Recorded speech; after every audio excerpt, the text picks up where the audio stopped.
Olá, estamos de volta.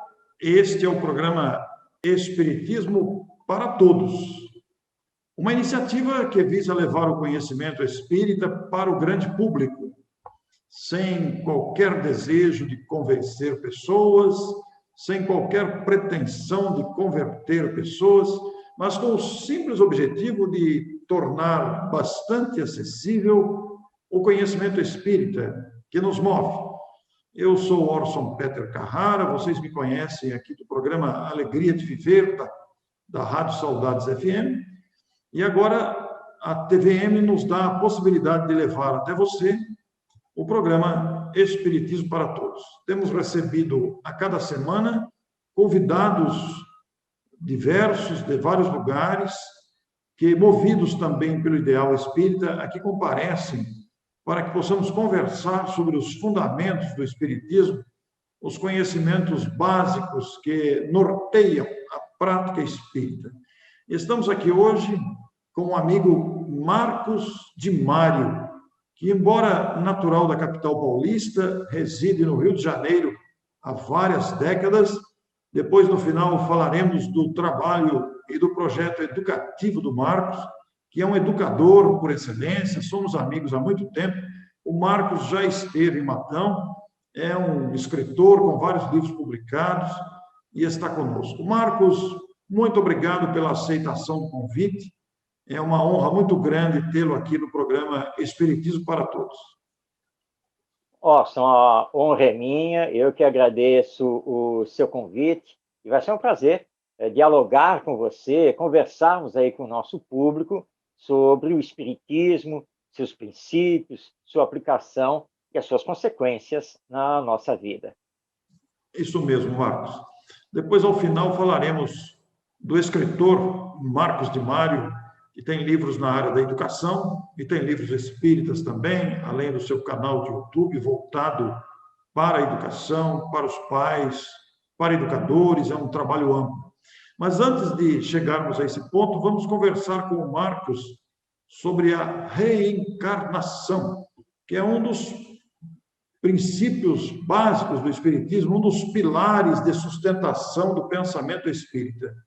E nem sempre compreendido por grande parte da população, embora as ideias simpáticas sobre o Espiritismo, a simpatia para com o princípio da reencarnação, mas nem sempre compreendido. Então, convidamos o Marcos, que inclusive depois nós teremos a oportunidade de mostrar um de seus livros, publicados aqui pela Casa Editora Clarim, de Matão mesmo, que publicou um dos seus livros sobre essa temática. O Marcos, mas muita gente tem dificuldade de entender. Marcos, o que é reencarnação, Marcos? Bem, vamos então tentar explicar a reencarnação através da visão espírita. Primeiramente, para que todos entendam reencarnação, é preciso entender que nós somos almas imortais, porque esse princípio da imortalidade da alma está ligado ao princípio da reencarnação, que significa nascer de novo. Obviamente que só pode nascer de novo aquilo que continua existindo. Por isso, o Espiritismo explica que a morte não existe. Na verdade, o que vai acontecer é a desagregação molecular, física do nosso organismo, né, deste corpo que nós estamos utilizando. Mas nós, enquanto almas ou espíritos, somos imortais, continuamos a nossa existência na dimensão espiritual. Muito bem, como nós somos criados por Deus, somos projetados para chegar à perfeição, tanto intelectual quanto moral, há a necessidade de nascer de novo, porque numa única existência, e todo mundo sabe disso, é impossível saber tudo, conhecer tudo e desenvolver todas as virtudes. Vem então a reencarnação, ou seja, fazer com que eu volte a esta existência. Mas eu já sei, quem está aí nos assistindo está pensando, mas como se o corpo não existe mais, né? O corpo físico, biológico, foi lá para a Terra, se desagregou, não tem mais. Vai voltar como? Num novo corpo. Ou seja, é uma nova situação existencial. Novos pais, nova situação social, novo corpo biológico, nova personalidade. Mas a individualidade é a mesma. Então, eu vou me colocar para deixar isso bem claro. Eu, atualmente, Marcos Demário, vai chegar a minha hora, como dizemos no Espiritismo, chegará a minha hora de desencarnar, ou seja, retornar ao mundo espiritual, à dimensão espiritual. Depois, continuando minha vida na dimensão espiritual, vai chegar a hora, por necessidade minha ainda de crescer espiritualmente, de evoluir, então chegará a hora de eu retornar aqui à Terra, numa nova existência, ou seja, uma nova encarnação. Eis a reencarnação. Claro que eu não vou reencarnar como Marcos Demário, é óbvio. O Marcos Demário é esta existência. Eu terei um outro nome, um outro corpo, estarei reencarnado em outra situação, talvez até em outro país. Enfim, isso aí já são coisas que não dá para entrar, porque nós estaríamos apenas aqui especulando. Então, reencarnação é a necessidade de nascer de novo, ter uma nova existência para continuar o nosso progresso. Ô Marcos, você está querendo dizer, então, que a alma, você falou que nós somos imortais, você quer dizer que a alma vive para sempre e tem necessidade de reencarnar, quer dizer, voltar ao corpo para progredir? É isso que você está querendo dizer? Exatamente, Orson. E, aliás, essa visão do Espiritismo sobre a alma é muito importante, porque, historicamente, nós sempre tivemos, em todas as culturas civilizatórias, nós sempre tivemos essa crença na alma. Mas nem sempre a alma foi bem entendida. Muitas vezes ela foi misturada com coisas sobrenaturais, uma alma que volta para Deus, mas sem ninguém saber exatamente o que vai acontecer com ela, ou a alma vai para o chamado inferno, e a alma muitas vezes foi representada por um fantasma, né? Um ser sobrenatural. Mas vem o Espiritismo para explicar que não é nada disso. A alma é o ser criado por Deus, é a individualidade pensante, destinada à perfeição, e que, de fato, Orson, não morre nunca. A alma não morre. E, aliás, o Espiritismo é muito claro. Alma ou espírito, não precisamos fazer confusão aqui. Tá? Nós estamos falando da mesma coisa. Então, alma, é que sobrevivo. É interessante, Orson, que os norte-americanos e muitos europeus, no campo da pesquisa científica, eles não gostam de falar sobre sobrevivência da alma. Eles falam sobre a sobrevivência da memória extracerebral. Mas, cá para nós, né? Como é que essa coisa chamada memória extracerebral pode viver e se comunicar? Então, aí é muito mais fácil, é mais lógico nós entendermos, então, a alma. Então, essa é a informação. Todos nós somos almas imortais, não morremos nunca e temos a necessidade da reencarnação, porque é passando aqui na Terra e até em outros planetas, pelas provas, pelas expiações, pelas experiências, que nós vamos, então, crescendo até chegarmos à condição de perfeição. Ô Marcos, mas esse raciocínio que você está apresentando, isso aí foi inventado, surgiu com o Espiritismo ou sempre existiu isso? Ou foi o Espiritismo que criou essa forma de explicar a diferença e a necessidade da reencarnação? Pois é, Orson. Na sua época, Allan Kardec, que viveu, né, de 1804 a 1869, e que é o chamado codificador do Espiritismo, ele, tanto nas obras, como, por exemplo, o Livro dos Espíritos, o Livro dos Médiuns e outras, e nas páginas da Revista Espírita, que foi uma revista mensal que ele coordenou durante 12 anos, vez ou outra ele voltava a esse assunto para responder essa pergunta: a reencarnação, a criação do Espiritismo, né? De onde vocês tiraram isso? A explicação é a seguinte: não, reencarnação não é criação, ela não é invenção do Espiritismo. A reencarnação sempre existiu. Se todos nós, seres humanos, somos almas imortais, Então, a reencarnação sempre existiu, ela faz parte da lei divina. Mas aí eu já sei, vem aquela pergunta, mas cadê a prova disso? Vamos nos situar, já que nós somos cristãos, em Jesus. Tem aquela passagem que Jesus está conversando com os discípulos, e ele pergunta aos discípulos, vem cá, por aí o que andam falando? Quem dizem que eu sou? E aí eles começam a falar, Senhor, olha, tem gente aí que diz que o senhor é o Elias que voltou. Não, mas tem gente que afirma até que o senhor é Moisés, que o senhor está de volta aqui. E assim eles foram falando. Jesus olhou para eles e perguntou, e vocês dizem quem eu sou? E aí Pedro vai dar aquela famosa resposta, o senhor é o Messias, é o enviado de Deus, nosso Pai.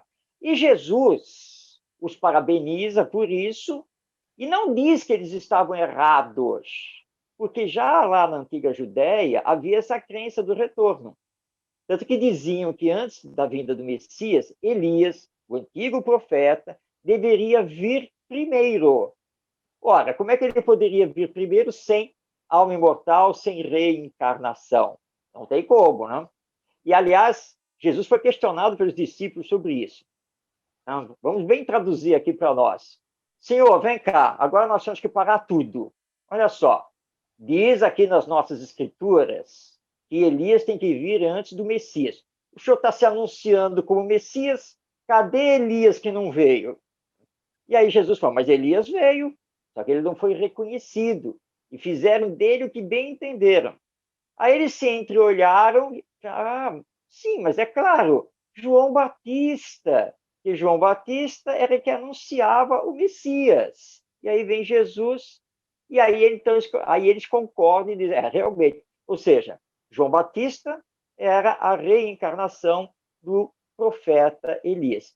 Então está aí, pegando só, aqui no caso, o Novo Testamento, né? Mas nós poderíamos fazer outras citações do antigo Império Egípcio e assim por diante, que a reencarnação sempre esteve na base do conhecimento. Agora, Marcos, muita gente pergunta por que é que a gente não se lembra do que viveu antes.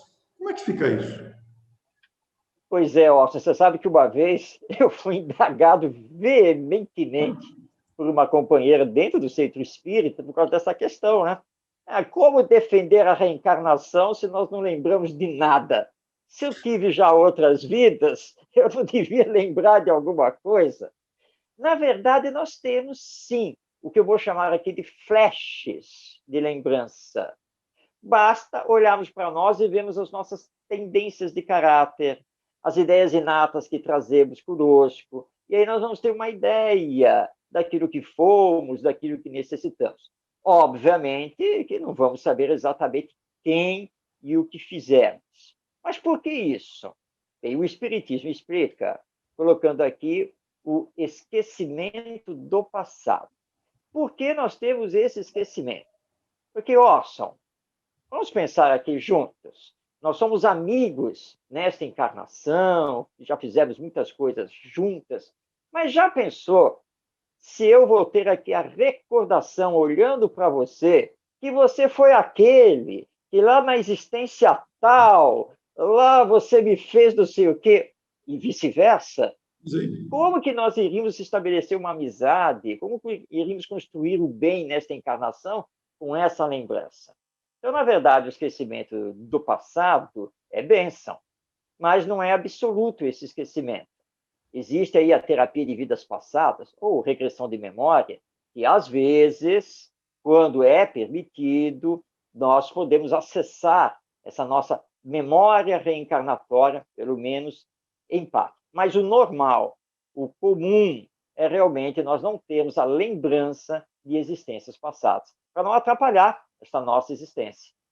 Bom, muito bem, Marcos. Então, com referência ao passado, nós temos esses flashes. Podemos fazer uma análise do comportamento, observar as nossas tendências, gostos, etc. E com relação ao futuro, Marcos, com a próxima vinda ao planeta ou em outro país, em outra cultura, outra época, de que forma a presente vida vai influenciar na próxima? Muito, muito. As nossas existências, elas são solidárias, elas são interligadas. Então, aquilo que eu estou fazendo nesta encarnação, eu levo para o mundo espiritual e depois trago na nova encarnação. Porque a lei divina é a lei de consequências, como eu gosto muito de abordar. Ou seja, como disse Jesus, a cada um é dado segundo as suas obras. Ora, tem coisas que nós não vamos responder de imediato nesta encarnação, mas repercute para a próxima, tanto no bem quanto no mal. Por isso, nós não podemos adiar, porque tem gente que diz assim, não, eu entendo que eu preciso me melhorar, né, que eu preciso fazer meu progresso, mas vem cá, né? Já que eu vou ter outra existência mais para frente, né, eu vou deixar para a próxima. Mas não pode deixar para a próxima, porque você está complicando a sua situação evolutiva. É aquele velho ditado, ó, não deixe para amanhã aquilo que você pode fazer hoje. Então, se planeje, se organize e cumpra com as suas tarefas, as suas responsabilidades, para que amanhã as coisas estejam melhor para você e para aqueles que estão convivendo com você. Reencarnação é a mesma coisa. Por isso, Jesus disse: olha, é melhor você se reconciliar com o seu adversário aqui e agora, enquanto você está no caminho com ele, do que deixar a morte chegar. Porque você e ele vão voltar para o mundo espiritual com mágoas, com rancores, provavelmente com ódio, e isso vai acabar rolando para a próxima existência, com 1000 problemas para os dois. Então, uma existência está ligada à outra e nós temos que tomar cuidado com isso. Você falou aí no começo da sua resposta em consequências. Quer dizer que o meu mau comportamento de hoje, a minha negligência de hoje, a minha desatenção, o meu descuido, a lesão que eu causo em alguém vai repercutir no futuro, então. Exatamente, Orson, exatamente. Allan Kardec estuda isso no Evangelho segundo o Espiritismo, especialmente no seu capítulo 5, e depois vai estudar também no livro O Céu e o Inferno. Mas lá no Evangelho, ele lembra que existem duas causas principais das nossas aflições. As causas anteriores, ou seja, aquelas que estamos trazendo de vidas passadas, mas também as causas atuais, que são as coisas que estamos fazendo aqui e agora, principalmente ligadas ao orgulho, teimosia e imprevidência, acarretando problemas para nós.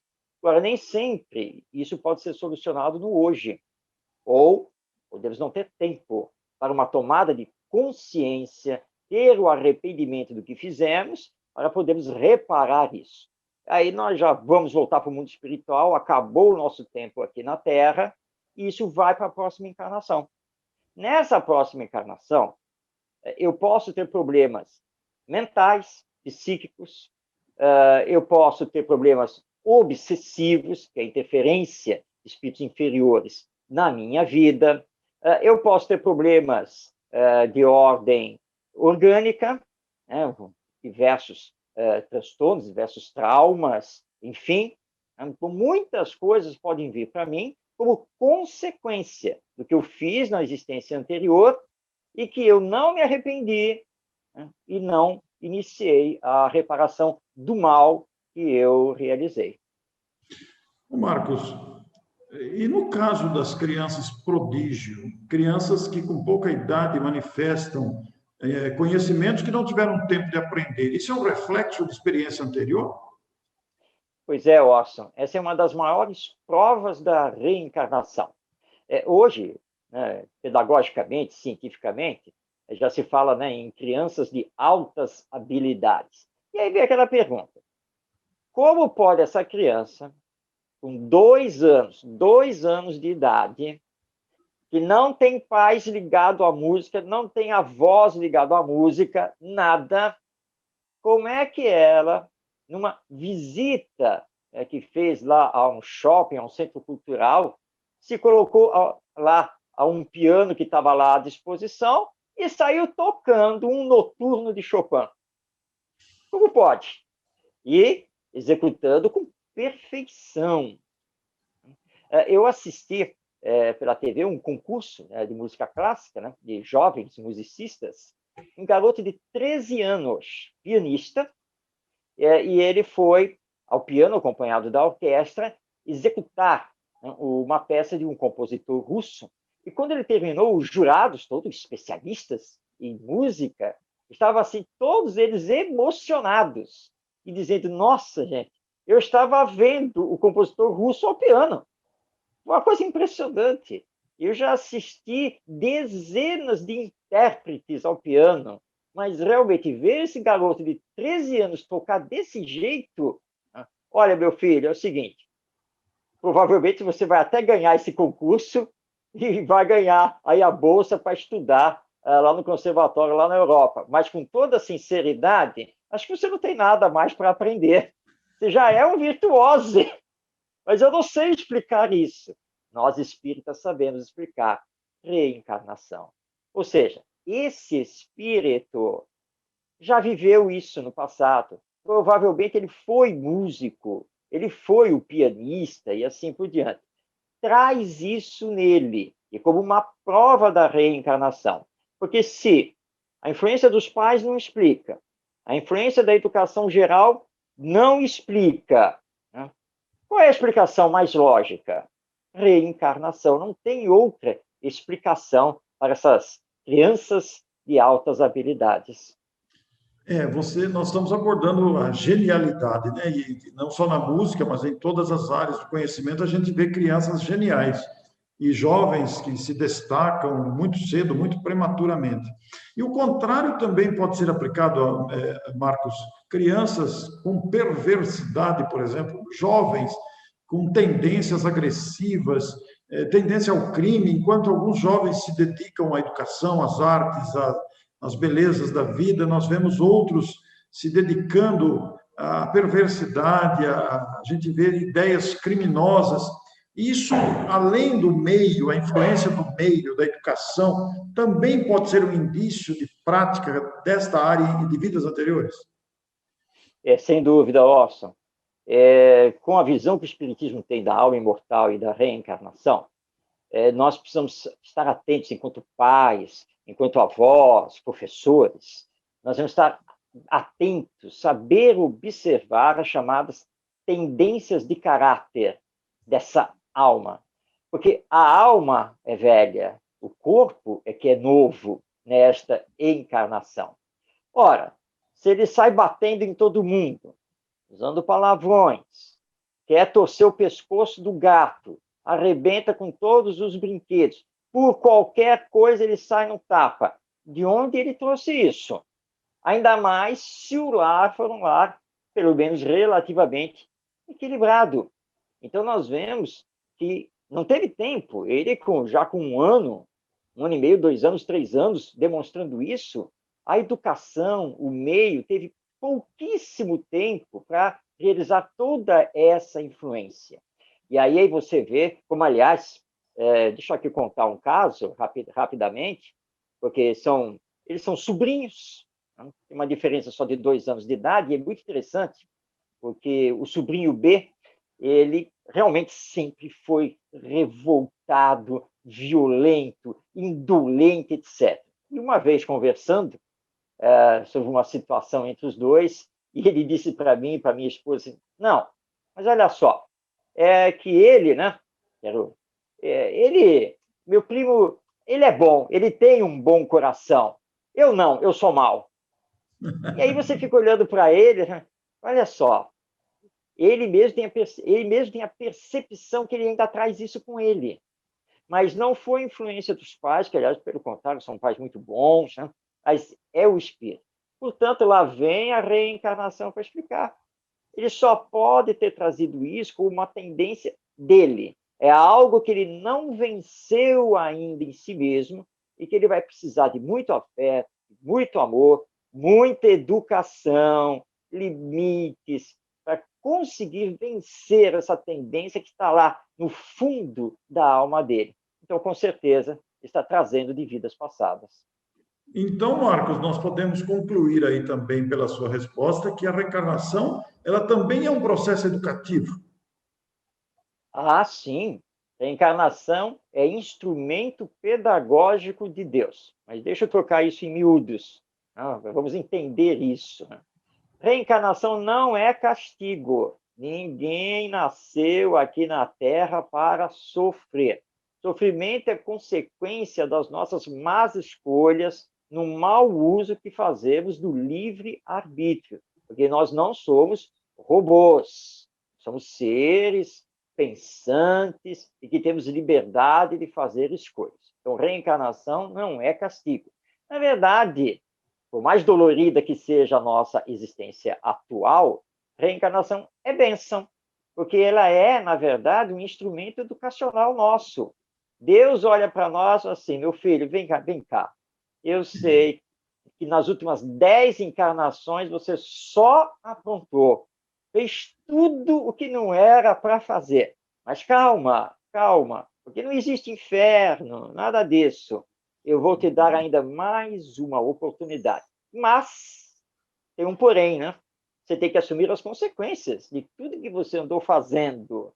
Então, você não vai ter um corpo perfeito, você não vai ter uma mente perfeita, porque é consequência de tudo que você andou fazendo, ok?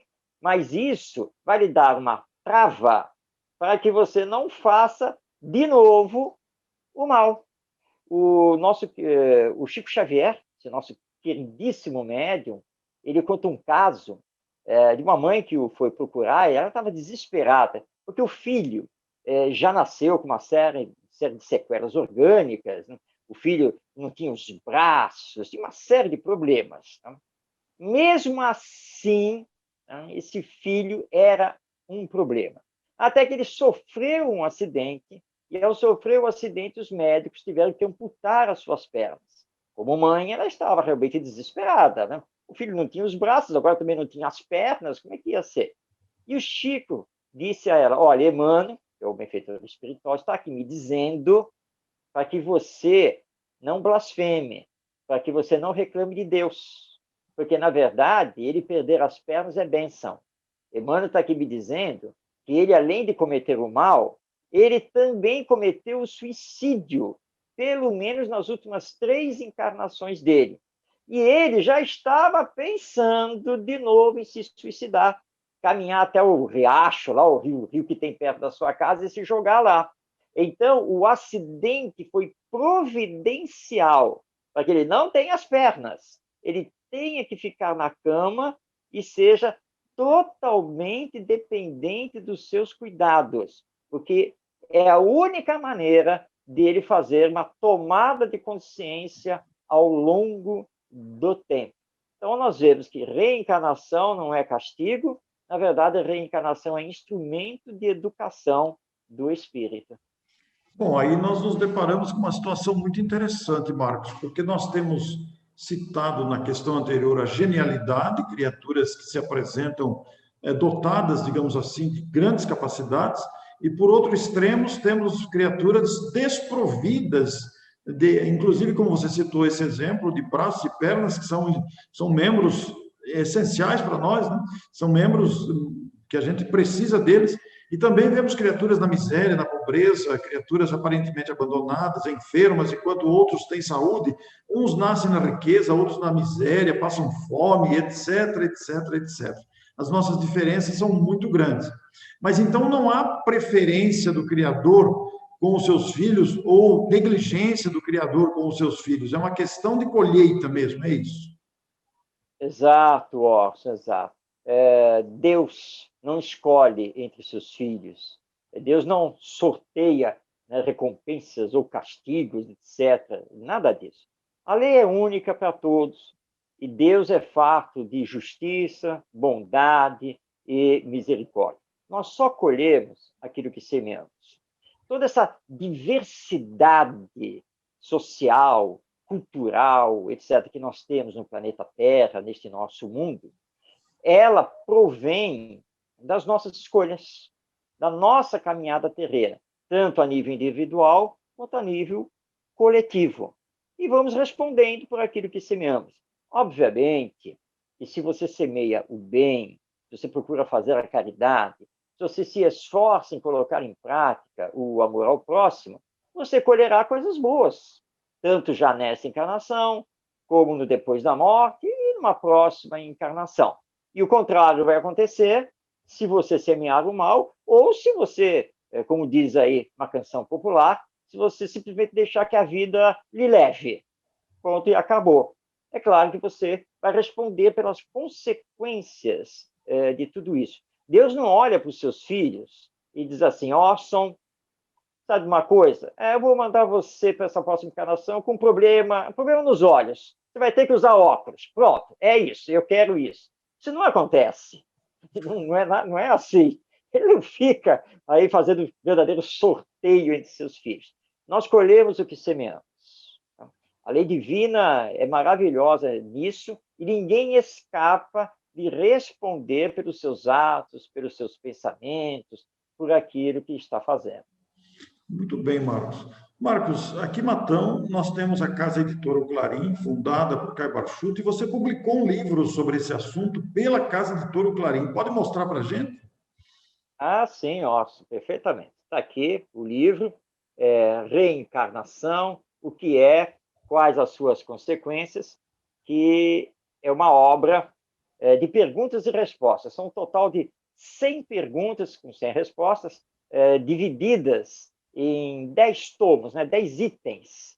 E é uma obra bem popular. Ela foi escrita justamente para responder às grandes dúvidas que as pessoas têm. Uma boa parte delas, Orson, que eu colhi abrindo isso no Facebook. Eu pedi aos meus seguidores que perguntassem. Eles queriam saber sobre reencarnação. As perguntas começaram a vir e a minha experiência junto às pessoas, eu fui coletando outras, lembrando de outras, até que fechou o livro que está aí lançado pelo Clarim. E dessas 100 perguntas, uma centena de perguntas, naturalmente que tem alguma que chama mais atenção, chamou de você, o organizador da obra. Tem alguma engraçada, tem alguma que chama atenção, assim, que você gostaria de destacar? Bem, uma que chama a atenção é a questão da confusão que se faz entre reencarnação e karma. Na verdade, a palavra karma nem é usada efetivamente dentro da codificação espírita. Ela não é uma palavra realmente usual de nós espíritas. Mas as pessoas confundem muito, porque nós temos uma influência oriental aqui no Brasil também muito grande, né? E essa palavra karma, importada lá da Índia, do budismo, né? Ela é muito utilizada. E as pessoas falam, esse é o seu karma. Mas quando se fala isso, se fala naquele entendimento, olha, não tem o que fazer, tá? Você tem que aguentar, levar isso até o final da sua vida, isso não pode ser modificado. Mas o pensamento espírita sobre reencarnação é outro. Reencarnação não é igual a karma, porque quando você está reencarnado, você tem condições, sim, aqui e agora, de reparar o passado, né? E também de construir o seu amanhã, o seu futuro. Quando nós usamos essa questão do karma, dá aquela impressão que você não pode fazer nada, né? Você vai ter que se resignar baixando a cabeça e vai ter que seguir lá com o problema. Mas não. Claro que nós temos algumas provas e expiações que elas só podem ser minimizadas. Realmente não podem ser retiradas, né, aqui dessa nossa existência. Mas, com o Espiritismo, nós sabemos trabalhar com ela, viver com ela e seguir em frente fazendo o nosso melhor possível.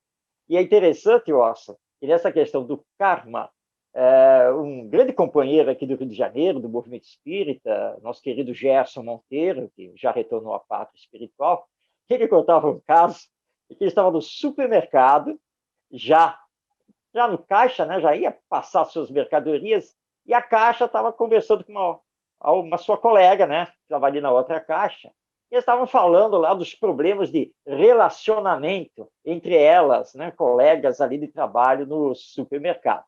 E ela, então, para não se colocar, para não dizer que o problema talvez fosse dela, né, ele disse assim, sabe de uma coisa? Eu acho que o meu santo não cruza com o santo dela.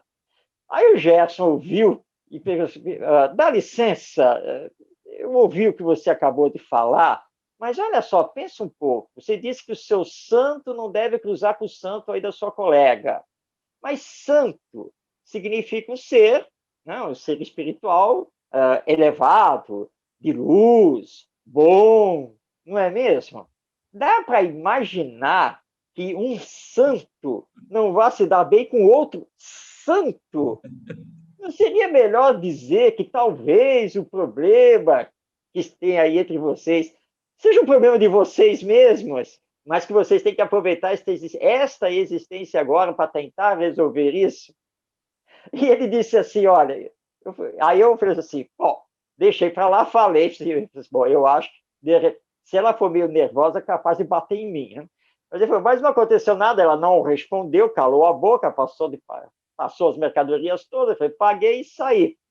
Mas popularmente se faz então muita confusão, né? Então se confunde a reencarnação com karma, se confunde a reencarnação com questões espirituais que são, na verdade, de outra ordem. E aí eu fiz questão também de colocar isso no livro para dar essas explicações.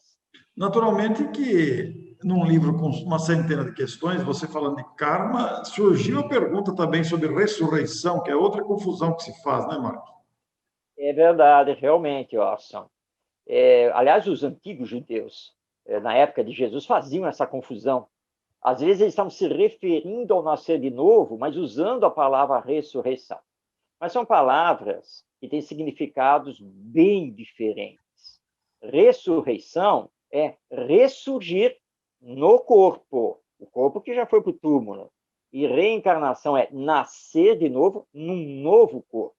A confusão, às vezes, é tão grande que Nicodemos, que era lá fariseu, doutor da lei, na época de Jesus, quando ele conversa com o mestre, e Jesus disse, olha, é preciso nascer de novo, ele não conseguiu separar a ressurreição de reencarnação. Tanto que ele perguntou para Jesus, mas, Senhor, eu já sou um velho, como é que eu vou poder voltar para o ventre da minha mãe, que já é uma idosa?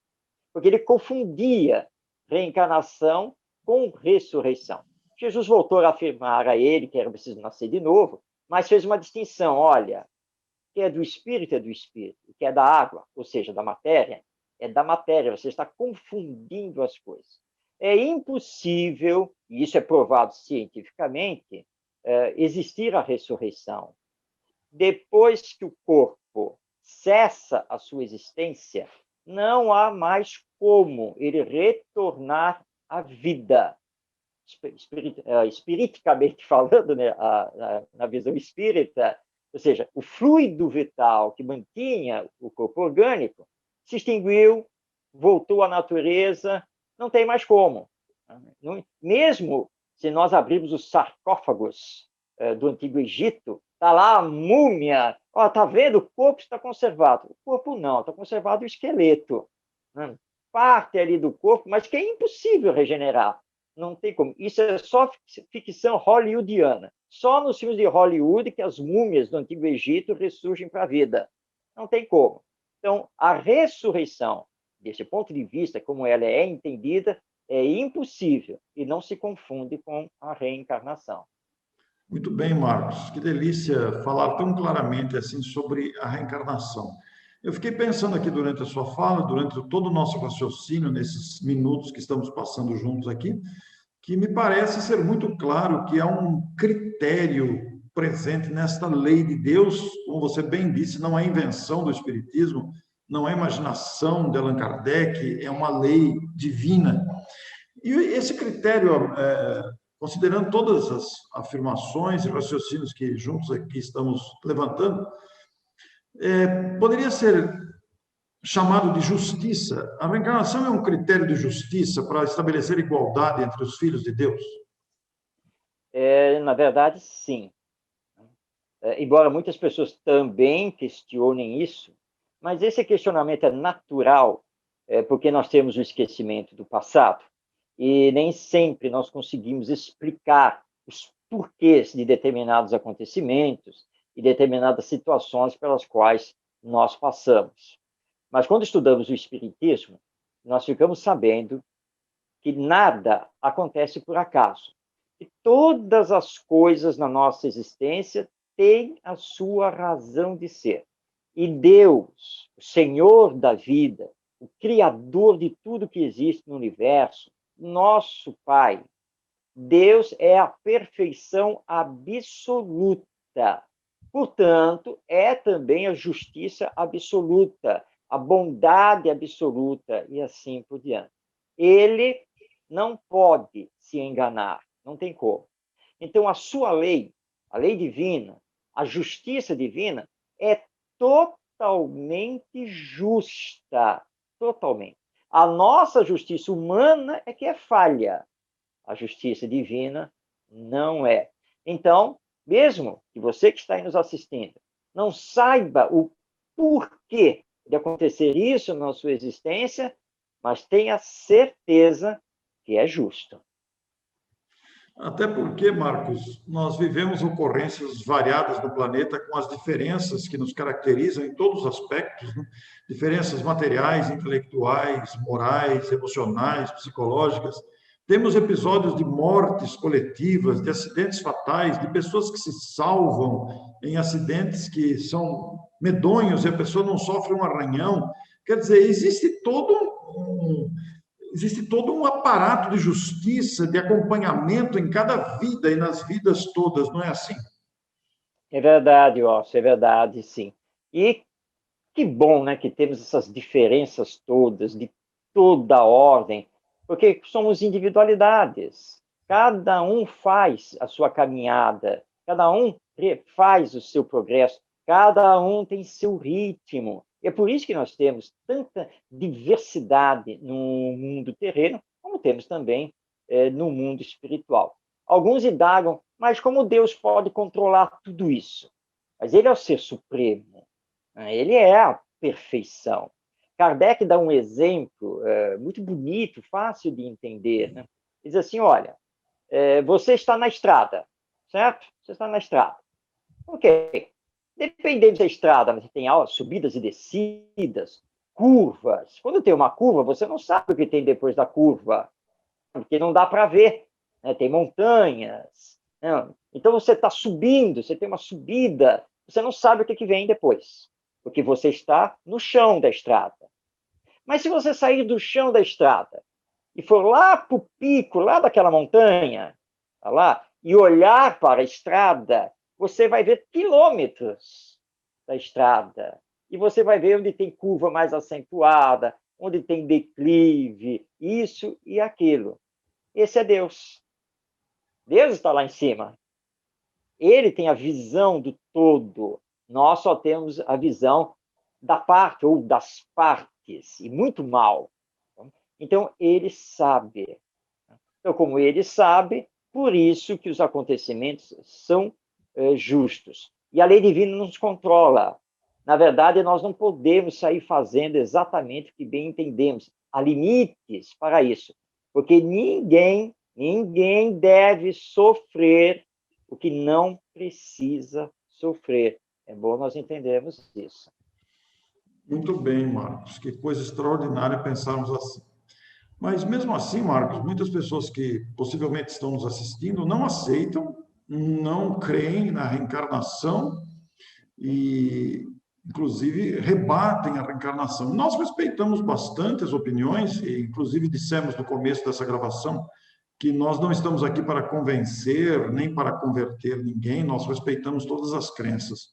Mas para aqueles que rebatem, não creem, duvidam, o que nós poderíamos dizer, Marcos? Bem, aprendendo com Allan Kardec, antes de mais nada, nós temos que conversar com essas pessoas sobre a alma. Se ela acredita na alma, se deixa de acreditar na alma, se acredita como acredita que a alma seja, porque esse é o ponto de partida. Estabelecido isso, nós podemos levar sempre a pessoa a pensar, como certa vez aconteceu comigo, exatamente isso, Orson. Uma pessoa que estava ouvindo nossa conversa espírita sobre reencarnação, ela se virou assim, olha, estou ouvindo vocês falarem desse negócio, dessa tal de reencarnação, porque eu não acredito nisso. Para mim só tem esta vida, pronto, acabou, a morte é o fim de tudo, eu não acredito em reencarnação. Eu olhei para essa pessoa e disse assim, olha, eu respeito a sua opinião, mas só para nós fazermos aqui um exercício. Se pegarmos a reencarnação como uma hipótese, ou seja, se falarmos assim, se a reencarnação fosse uma verdade, se a reencarnação existisse, o senhor não acha que se ela existisse, ela não resolveria, não daria respostas para muitas dúvidas que nós temos aqui na nossa existência, na nossa vida? Aí ele parou, pensou um pouquinho, olhou para nós e disse assim, bem, não, se a reencarnação fosse uma verdade, sim, sim, ela responderia muitas coisas. Então tá bom, um prazer conversar com o senhor, tal, e deixa ele de lado, porque agora ele tem que pensar. Bem, se a reencarnação pode explicar as coisas da vida, por que ela não pode ser uma verdade? Então esse é o caminho que nós temos que fazer. Agora, Marcos, no outro contraponto da questão, nós poderíamos perguntar por que existe a reencarnação, Marcos? Por quê? Bom, para dar um objetivo, uma finalidade à nossa existência terrena, para responder quem eu sou, de onde eu vim, o que eu estou fazendo aqui e para onde eu vou. Sem a reencarnação, nós não temos a chave para explicar essas coisas. Claro que eu entro aqui também no campo da alma imortal, porque não é possível dissociar uma coisa da outra. Mas com a reencarnação eu respondo. Quem eu sou? Sou a alma imortal, o espírito criado por Deus, destinado à perfeição. De onde eu vim? Eu vim do mundo espiritual, porque eu não sou a alma imortal, vim do mundo espiritual através do nascimento, da reencarnação. Mas para fazer o que aqui? Só para sofrer? Não, para dar continuidade aos meus aprendizados, ao meu progresso e ter a oportunidade de reparar, se for o caso, alguma coisa de ruim que eu fiz em existências passadas. E para onde eu vou? Ora, eu vou retornar ao mundo espiritual, como alma imortal que eu sou. Mas como é que eu chego a essa perfeição? Tendo que nascer de novo, ou seja, fazer o ciclo outra vez. Então, a reencarnação nos dá uma finalidade concreta à nossa existência. Muito bem, Marcos, que gostoso ver esse raciocínio. Ô Marcos, aqui no Brasil não é tão comum, embora nós tenhamos tido aqui no Brasil o doutor Hernani Guimarães Andrade, que foi um pesquisador da reencarnação. Mas em outros países é muito comum pesquisar a reencarnação cientificamente, não é? É verdade. Bom, você acaba de lembrar aí um grande pesquisador brasileiro, mas nós temos, por exemplo, nos Estados Unidos, o Dr. Ian Stevenson, que foi da Universidade da Virgínia, e que estudou mais de 2.000 casos sugestivos de reencarnação. Ele tem um livro muito famoso, traduzido para o português, que é o livro 20 Casos Sugestivos de Reencarnação. Recomendo a todo mundo. Tem também o Dr. Amendra Banerjee, que é um indiano, mas que não era ligado à religião, tá? Ele era, na verdade, um cientista, né, que pesquisou realmente de centenas de casos também sugestivos que remetem à reencarnação. Aí nós podemos lembrar aqui a doutora Edith Fiore, a doutora Elizabeth Kubler-Ross, entre outros autores, porque americanos e europeus desenvolvem muitas pesquisas realmente dentro dessa área do que eles chamam, né, de casos sugestivos de reencarnação. Eu cito vários deles também aqui no meu livro sobre a reencarnação, e aí eles podem ser encontrados aí na internet e os livros aí nas livrarias. Até porque a Casa Editora Clarim também tem o livro Reencarnação no Brasil, que são pesquisas do doutor Hernani Guimarães Andrade, aqui citado. Muito interessante pensar sobre isso. Ô Marcos, mas fundamentalmente você, depois de tudo que falamos, você também é um educador. Você se dedica, a sua vida é toda voltada à educação. Gostaria que você abordasse o trabalho da educação, que não tem caráter religioso, mas é um caráter didático para a educação também, apresentando aqui aos nossos telespectadores para que as pessoas conheçam o seu trabalho, inclusive citando o seu canal de YouTube, citando a assessoria que você pode oferecer para escolas. É muito interessante relacionar isso. Watson, vai fazer agora, né?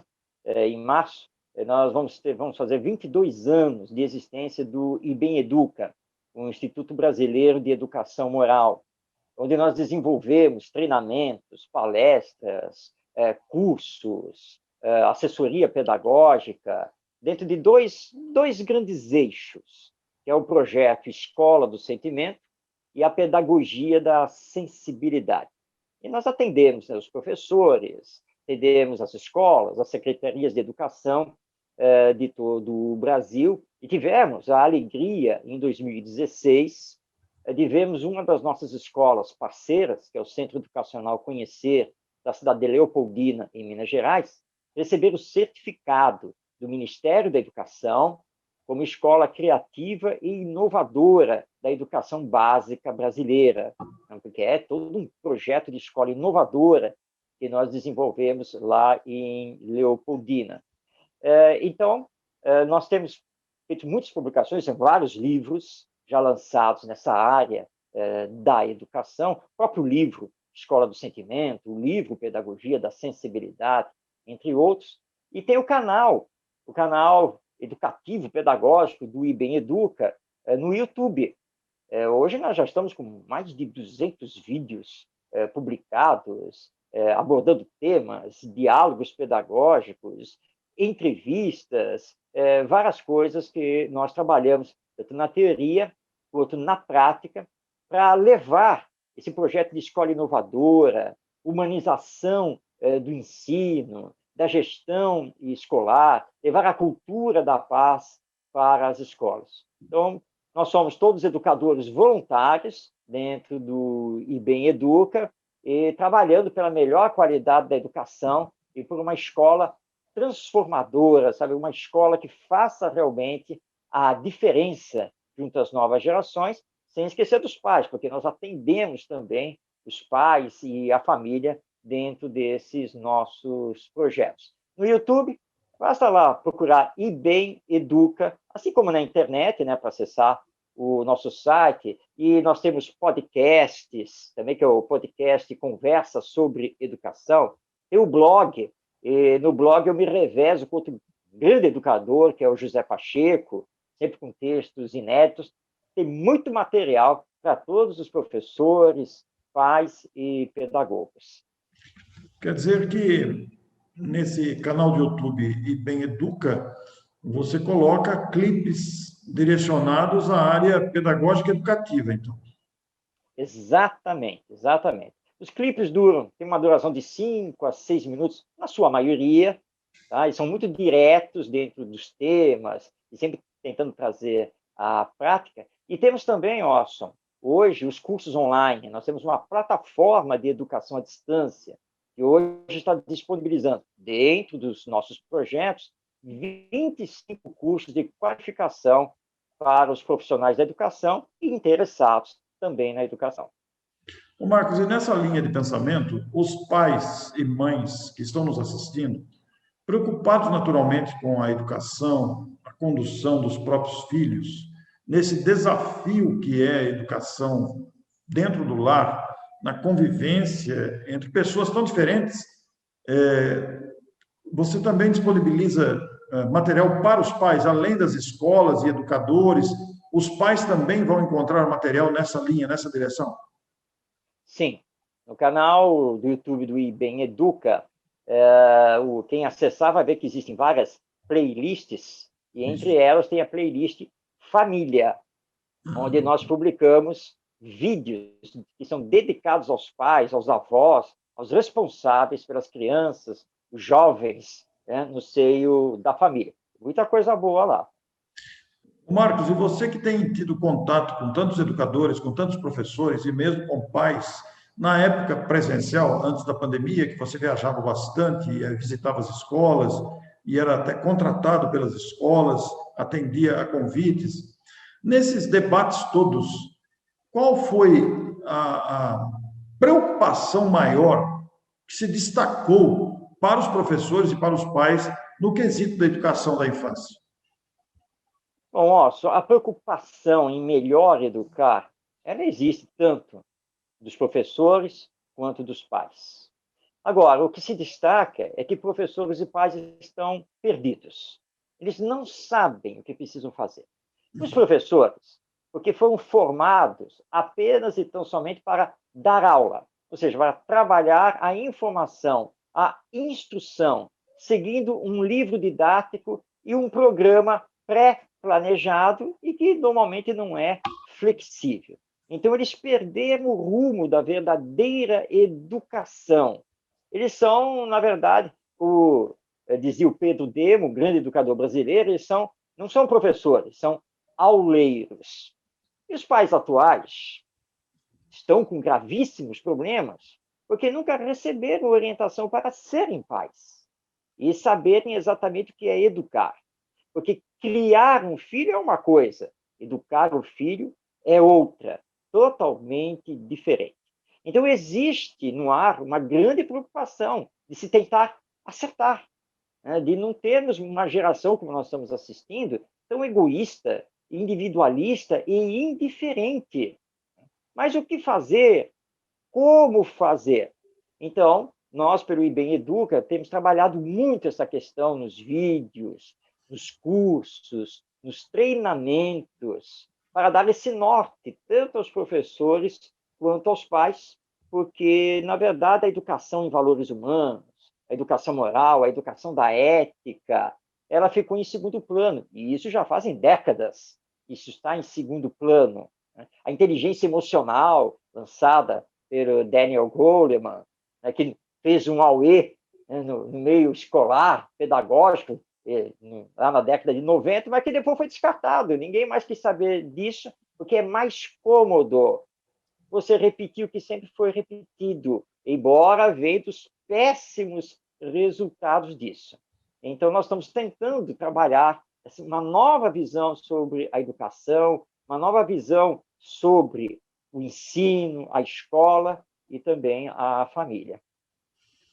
Muito bem, este é o Espiritismo para Todos, hoje entrevistando o educador, o escritor e palestrante Marcos de Mário, que atua tanto no meio espírita e também no meio educacional, com a sua experiência, com as suas bagagens. Nós falamos aqui sobre reencarnação, incluímos a questão educativa da atividade do professor Marcos de Mário. Queremos agradecer imensamente a você que nos acompanhou, ao próprio Marcos de Mário. E, Marcos, para encerrar, em um minuto, o que você diria sobre a reencarnação, para resumir tudo que nós conversamos para os nossos amigos que nos ouvem? Que todos nós confiemos em Deus, que saibamos que nada nos acontece por acaso, que viver é muito bom e temos que fazer todos os nossos esforços em defesa da vida e não perdermos essa abençoada oportunidade para aprendermos a nos amar acima de todas as coisas, porque é aqui e agora que nós vamos construir esse futuro muito melhor para a nossa humanidade. E meu muito obrigado a você, Orson, por esta oportunidade.